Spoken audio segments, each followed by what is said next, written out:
we shall best understand how karma is anchored in the individual and in the evolution of humanity, and how the single facts of karma lend themselves to description, if we begin by considering how human consciousness has evolved since the time when, even in his ordinary life, man had a direct, elementary perception of his karma. Today it is a fact that, in his waking consciousness, man knows nothing of his karma.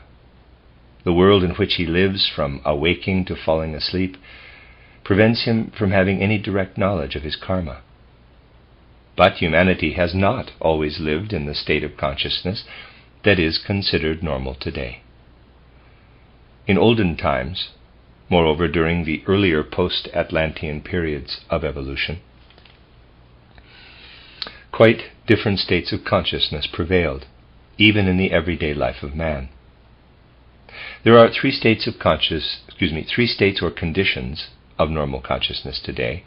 I have often described them to you. Firstly, there is waking consciousness. Secondly, dream consciousness, into which scattered reminiscences of the day's experiences make their way, but mingled, too, with influences from the spiritual world. And lastly, sleep consciousness proper, in which dimness and darkness surround the human soul and consciousness sinks away, so to speak, into unconsciousness. It was not always thus. There was a time in man's evolution when the experiences of his everyday consciousness took quite different forms. Let us look back some 8,000 or 10,000 years to the epoch immediately following the Atlantean catastrophe, whereby many widespread forms of civilization and culture were wiped out of existence. It was an epoch when land began to arise where formerly there had been sea, and sea to cover tracts that had once been land. A time, moreover, when the earth was destined to pass through a period of intense cold. We discover there a humanity which had survived the Atlantean catastrophe and was also endowed with three distinct kinds of consciousness, but of an essentially different character from those of today.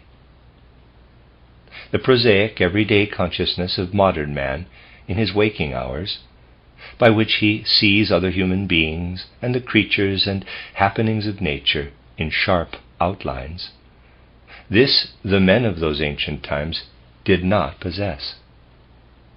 They saw the human being without sharp contours, extending in all directions into the spiritual, spreading out into the aura, and in this aura they saw his soul. Animals too were seen in great and mighty auras. In their case it was the inner processes, digestion, breathing, and so forth, that became visible in the aura. Plants reached up with their blossoms into a sort of cloud which permanently surrounded the earth. Everything was bathed in a dying astral light. The day consciousness of men who lived directly after the Atlantean flood was a gradually fading astral vision of the physical world. I say in quotes, fading, for in its power of giving light, it was gradually waning away. Before the Atlantean catastrophe, this power of vision in astral light had been much stronger and more intense. The awakening to this condition of consciousness, for the entering into it may be compared to an awakening, was very different from the awakening of normal man today, where the soul is confronted with chaotic dreams before passing into the waking consciousness of day. When these people of antiquity awakened, it was no mere world of dreams that invaded their consciousness. They were within a world of reality, of which they knew also that therein they had been among spiritual beings of the higher hierarchies, and elementary spirit beings. In quotes, waking up was for them as it might be with the man of today who leaves a place in which he has had many experiences and goes somewhere else, where in a sphere of new experiences he remembers the others.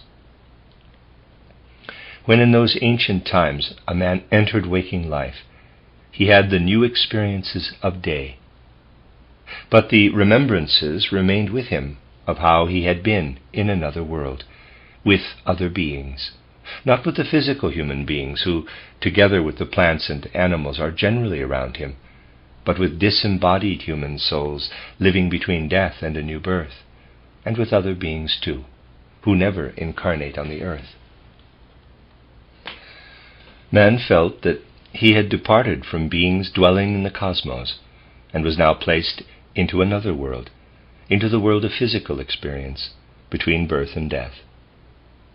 Nevertheless, he still preserved a memory of the spiritual world, the world through which human beings pass between death and a new birth. Vision of the spiritual world still streamed into his already fading astral vision. The condition of consciousness in which man today lives among purely physical beings did not then exist at all. In those times, men had the following experience. It was not a dream, but a picture that was graphic and real. When they passed into the day consciousness and looked at trees, animals, mountains, rocks, and clouds, they felt that this was the same world in which were living those spirit beings and human souls who are not incarnate on the earth, but living in the spiritual world that is man's habitation between death and a new birth. And then there came to these men a concretely real picture of how these beings pass into the trees and rocks while man is in his waking consciousness, how they disappear into the depths of the mountains or rise up to the heights of the clouds, steal away into all the created things of outer physical nature. On going into a forest, a man would, for example, notice a tree and notice that it was the hiding place of a being with whom he had been together in the night. Man then saw clearly, as an initiate can still see today, how spirit beings made their way into physical habitations, as though into their homes. No wonder that all these things passed over into the myths, and that men talked of tree spirits, water spirits, spirits of clouds and mountains, for they saw their companions of the night disappearing into the mountains, into the waves, into the clouds, into the plants and the trees. Such was early dawn in the experience of the soul. Men saw the spirit world disappearing into the physical world of sense. They spoke reverently of the great and lofty spirits as taking rest by day in these physical habitations. They spoke of the lesser elementary beings who live among men and often among animals as lurking in the things of nature. They expressed it even roguishly. But whether expressed in sublime and reverent language or in pleasantries, it was exactly what they felt about this condition of early dawn in the soul's experience. Picture it to yourselves. A human being had been in a spiritual world during the last phase of his sleep. It was when he awoke, and only then, that he clearly remembered having been in this spiritual world. How was this? Why did he only see this spiritual supersensible world as he awoke, when the spirits were already disappearing? Why did he only then see this spiritual supersensible world in which he lived between death and birth? It was because in those days, when, during the last phase of his sleep, man was able to see the spirit world, he experienced yet a third condition of consciousness, which conjured up another, an entirely different world before his soul. For it was so that during the time he was asleep in his earthly existence, and present with power of vision in the spiritual world, he looked back on the evolution of his own karma. This third state of consciousness experienced by men during the epoch immediately following the Atlantean catastrophe, consisted in a vision of karma. This vision of their own karma was an absolute reality to them. Number 1, waking consciousness, fading astral vision. Number 2, dream consciousness, vision of the spiritual world. Number 3, sleep consciousness, vision of karma. As the 3 states of consciousness alternate in the life of man today, so did ancient man experience successively the 3 conditions of a darkening astral vision, a vision of spiritual worlds, and a vision of karma. It is a fact that in olden times a vision of karma was a reality of consciousness for man. We can truly say that man once had a consciousness by means of which he beheld the reality of karma. Evolution then took the following course. First of all, this vision of karma ceased in the sleep that was, of course, no sleep, as we understand it. The vision of karma began to grow dim. Of the facts of karma, there only remained the knowledge possessed by the initiates in the mysteries. That which had once been vision and actual experience became a matter of learning and erudition. The ancient consciousness darkened, and there only remained, so it was in the old Chaldean, Babylonian, Egyptian period, the power to look up into the spiritual world. Thus, in the centuries which preceded the Christian epoch, a vision of the supersensible world still came about quite naturally, but the facts about karma were only taught. They were no longer seen. In the times immediately preceding the Christian era, there was still an intense consciousness of the spiritual world, of the world in which man lives between death and a new birth, although the consciousness of karma had faded and was simply not there for humanity in general when the Christian era began. It is therefore understandable that special emphasis was laid upon man's connection with the spiritual world while he is in the disembodied state. Especially in the ancient Egyptian conception, we can discern this intensely strong consciousness of the spiritual world, a purified and clear-sighted consciousness of the world which man enters through the gate of death, when he becomes Osiris. But there is no consciousness any longer of repeated earthly lives. Then came the gradual approach of the time which has now reached its apex and properly belongs to the humanity of our day. Astral vision has sunk into the prosaic, matter-of-fact consciousness we have in ordinary life, between awaking and falling asleep, when we only perceive, for example, that insignificant part of man which is enclosed by his skin and consists in flesh and bones and different vessels. That is all we see in our day consciousness. One can well understand that people want to array it in all kinds of so-called beautiful clothes in an attempt to give it some importance, since deep down in the subconsciousness there is a feeling that in itself it is of no significance and belongs rightly in the radiant, glowing garment of the aura, of the astral and ego nature. And when men became aware of the change from the vision that sees the human being in his aura to the vision that sees only the unimportant bodily part of him, they endeavored to imitate in the clothing what had once been seen as the aura, so that the fashions of old, if I may put it so, were in a certain sense copies of the aura. As for modern fashions, well, I can assure you they are no such thing. The consciousness of the supersensible world has taken on the form of chaotic dreaming. Man dreams it away. And in respect of the karma consciousness, man is fast asleep. He would have the consciousness of karma if that part of his consciousness which is dreamless, between falling asleep and awakening, were suddenly to awake. Then he would have the consciousness of karma. Thus, in the course of 10,000 years or thereabouts, the great change has taken place. Man wakes away, not only sleeps away, the spiritual reality in the physical world.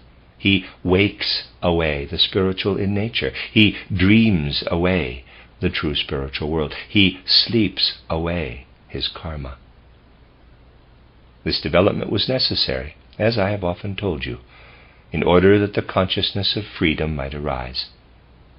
But humanity must now again emerge from its present condition of consciousness. We have heard that what was a natural, albeit a dreamlike state of consciousness in olden times, namely knowledge of the supersensible world and of karma, gradually grew dim and then became mystery teaching, while in the modern age of materialism it has been entirely lost. But in this age the possibility must again be found of building a bridge to consciousness, both of the supersensible world and of karma.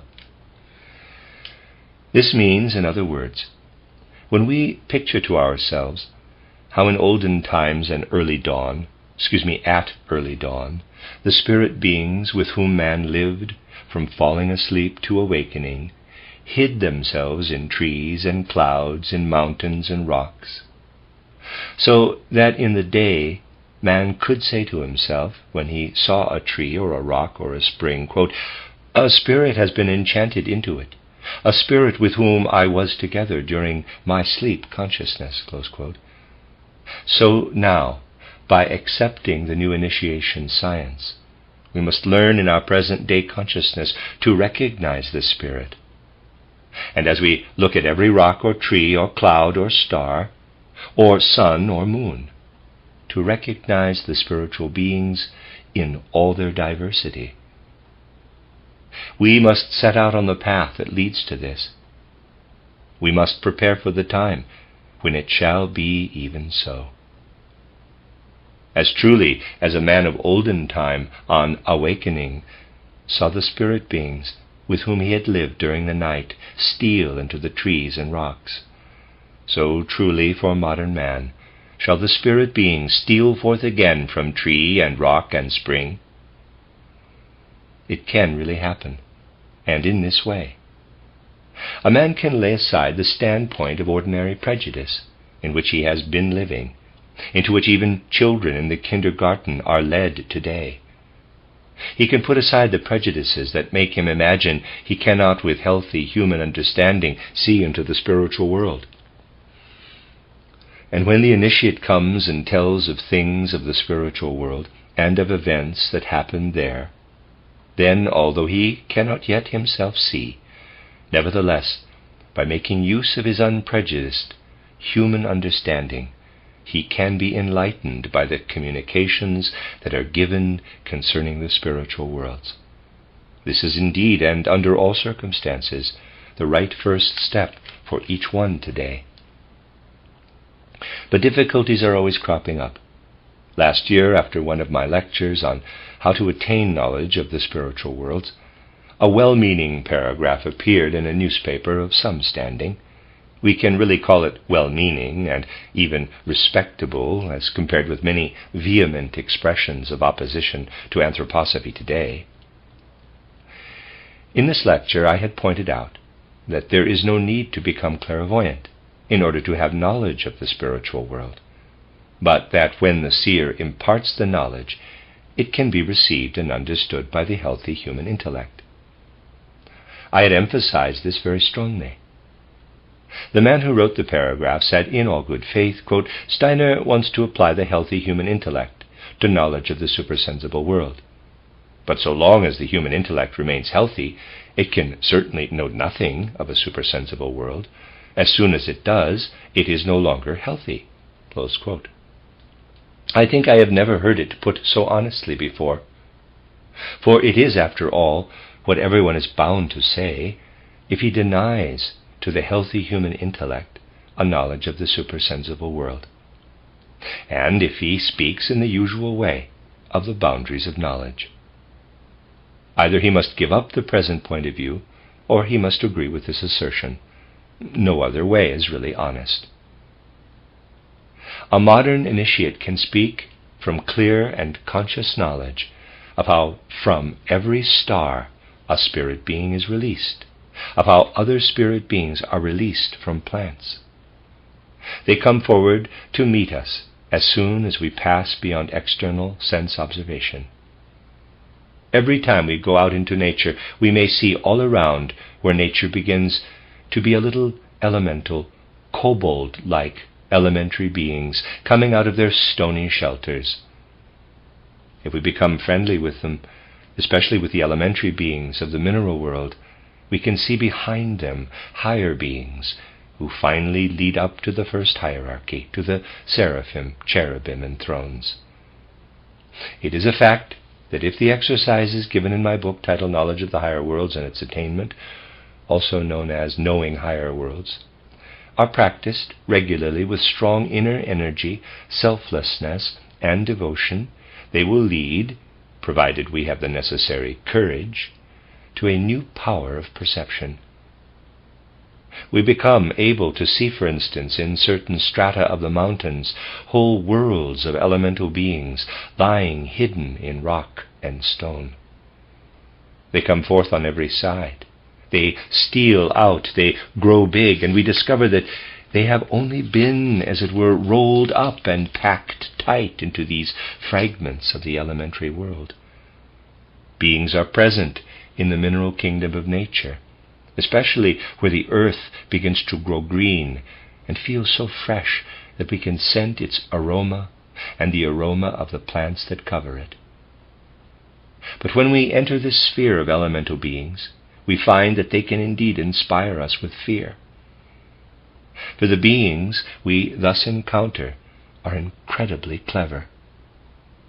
We must be humble enough to say to ourselves, when we see these little dwarf-like beings emerging from the objects of nature, quote, "How stupid man is, and how clever is this elemental world," close quote.